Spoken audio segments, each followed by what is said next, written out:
Good morning, friends. Welcome to Lotus in the Light, No Shame November edition. Okay, we're just plugging and chugging along in November. I'm officially a week past when I should have left for New Zealand.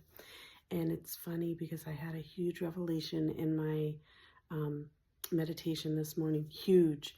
I have been every day like clamoring to get this work project done so I can start my vacation. So it worked out very beautifully that New Zealand got postponed so that I could give this project the attention and focus that it needed. And I found joy in it, right? That's the point of No Shame November, is finding joy in all the things. And I've been able to find joy in it, but I've also been rushing it and saying, okay, I got to get this done today. I thought last week, okay, I'll go ahead and work Thursday and Friday to give it this really the time and the attention. And then it was like, oh, okay, I think I might have to also work Monday. And then it was, oh, I think I'm also going to have to work Tuesday. Anyway, all of that time that I was giving back to the project and away from my vacation time, because I still just wanted to take a staycation, and all of that time, I felt a little bit like I was getting robbed, but I wasn't being robbed like by my company. Nobody there's making me do this, right? I am choosing it. And this morning, the revelation was, because, I had been thinking about like, why am I choosing it? This was like yesterday. I was like, why am I choosing to continue to like sabotage my vacation and keep dragging this project out? But what I realized this morning was that to be human is to be a creator. And this project is one of my creations. It's not the favorite of the work that I do, but it is, in fact, it's a presentation. It's a creation, right? And we want to put our whole selves into the things that we create. We want to be proud of the things that we create. And so I'm not robbing myself of my vacation.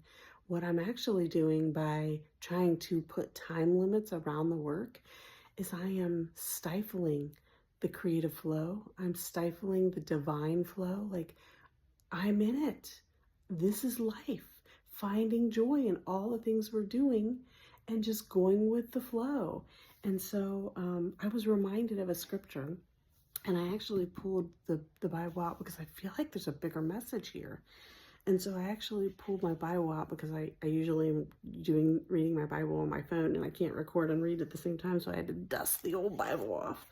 But I was reminded of Psalm 46:10, which is, be still and know that I am God. And it's the be still. It's finding the peace and the calm and going with the flow and not trying to resist. Every day I was like, okay, I'm going to get it done today. And I would find joy in it, but I wasn't getting it done. And this morning it was like, stop rushing. What's the rush? My vacation days aren't going away. I mean, they technically are at the end of the year, but this meeting will be over in early December. I've got plenty of time to take those vacation days. So I'm like, why are you resisting? Why are you resisting the work? It's because I've been taught to not want to do that, like to find that unfulfilling. But it's not unfulfilling right now. I'm enjoying the work. I'm just feeling rushed about it. So, but here's what I want to say.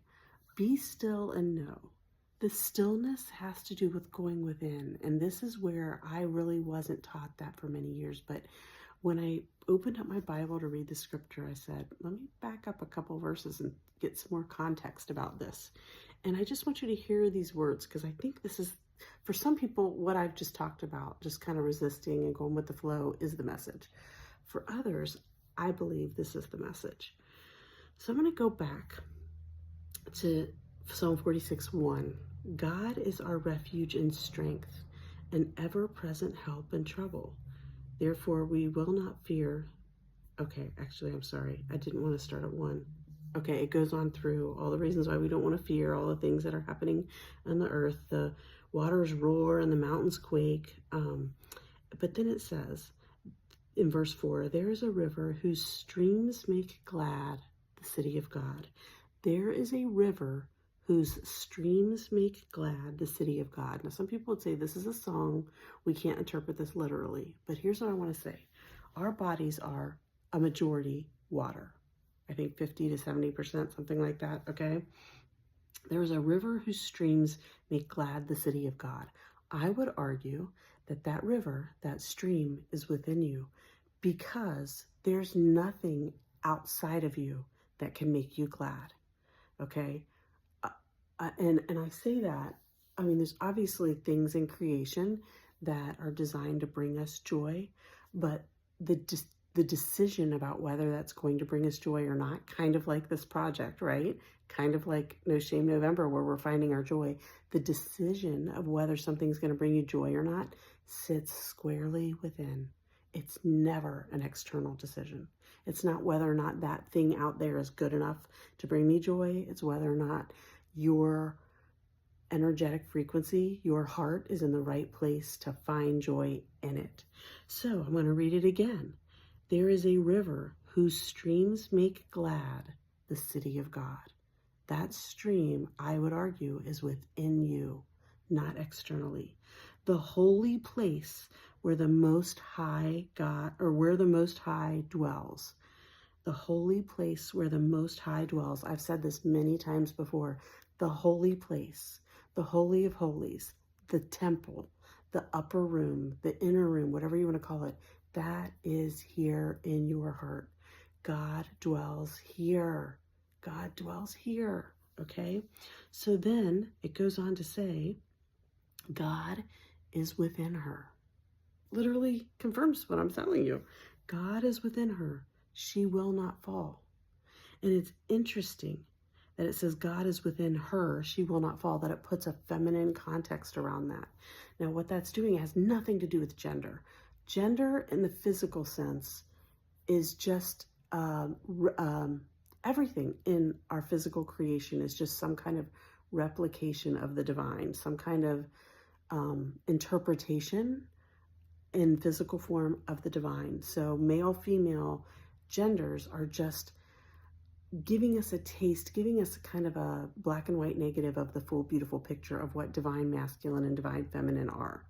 And we are all of those things. We are both divine masculine and divine feminine.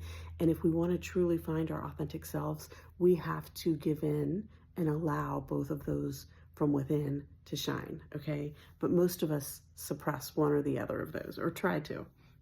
But anyway, so God is within her. It's the feminine energy of allowing. It's the feminine energy of allowing God to come from within, to flow from within, and to be in the driver's seat, to go with the flow, okay? God is within her. That is a feminine energy. Masculine energy is taking action. Feminine energy is all about the rest and receiving and allowing, okay? So God is within her. She will not fall. And then it goes on to all the things that the power of God can do. Again, that power is within us, okay? And it's talking about like basically bringing down the weapons of this world, the spear, breaking the bow and shattering the spear, blah, blah, blah, blah, blah. And then it says, be still and know that I am God. I will be exalted among the nations. I will be exalted in the earth. And we think about that as an external person that is going to be exalted, that we're going to bow to Jesus, right? That's what these scriptures would, as a Christian, would tell you. This is about Jesus. And I would say, yes, but it's not Jesus the person. It's Jesus the Christ consciousness. It's what he represented. And that is within you. And he's trying to show us how to light that fire within, how to open that stream of consciousness, that flow of energy. And I'm doing this because I'm pointing to the flow of all of our energy centers within our body, of our chakras, basically. And so, be still and know that I am God happens when we get this energy flow within us in balance. And when we are able to calm the lion within us and allow it to work together with the lamb within us. And not only work together, but allow the lamb to be in the driver's seat and the lion to be the support. Okay, so that's what I'm doing today, folks. This is the message. I'm so excited to share it. Um, I'm just going to go with the flow today. I'm going to say, you know what? Yeah, I have vacation days and I'm ready to take them. I really am. But I am also enjoying the creative process of this project and I'm not going to rush it. And when or if it's time to be done, I will be done. I shouldn't say if, I'll be done at some point. I have to be, but I'm going to go with the flow on it. So, and I'm going to find joy in it. And I hope you find joy in your day as well. Peace out. Love ya.